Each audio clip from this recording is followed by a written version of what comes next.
broaden the conversation. The Remaking Trade Project is committed to doing that out over the next year or two. We're going to be hosting with partners around the world regional workshops where we dig deeply into the question, really trying to engage people who should be paying attention but maybe have not had the opportunity to do so. Thinking about how to continue to refine this WTO reform agenda that we put together, but also looking for champions.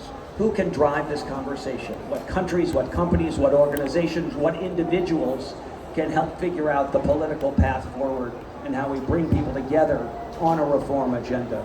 So please, if you would, tell us your name, where you're from, and a crisp, tight question, because we don't have much time and we want to get to answers. So let's start here. You've got to hit the button. Good? Fair. My name is Vikram. I'm a student at the University of Chicago pursuing public international law. My question is, you mentioned trying to manage competitive advantage that might be gained from regulating trade. Is there a fear with CBAM or with other such measures that those will serve to exacerbate economic disparities between the North and industries in the global South, where perhaps companies rely more on things that are bad for the environment?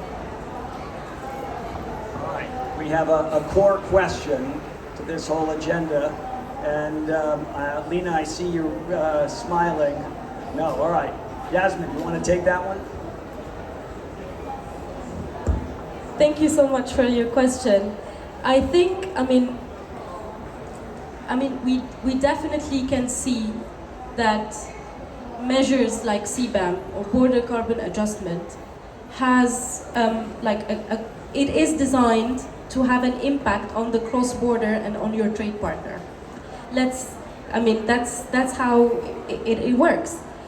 And definitely at some point, if this trade partner doesn't have the capacities to adapt, the capacities to measure their carbon emissions and embedded in goods, at some point, first of all, their trade relations can be impacted, and maybe their competitiveness, yes, compared to other trade partners.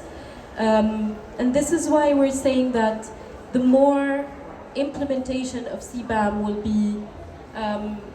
will be based on consultation, based on cooperation, international cooperation, providing the necessary assistance to trade partners to adapt, providing perhaps longer times for specific trade partners to adapt.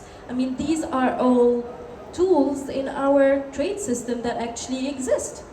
So we just need to dig in those existing tools and find what best suit those countries and trade partners in order to make it as just as possible. Dmitry, I want to invite you to add a thought. Yes, I think it's important to understand that this is not about, countries from the so-called North being all pro-climate and environmentally sustainable, and the countries from the South being the other way. It couldn't be further from the truth. Frankly, it is, in this particular case, CBAM and other mechanisms like this, it's down to very practical things. Maybe there are already thousands of producers and service providers in the South that would like to sell higher, more competitive products that are greener. Is there a system that is inclusive of their markets that helps, for example, track emissions, helps, back to my point about supply chain traceability and transparency?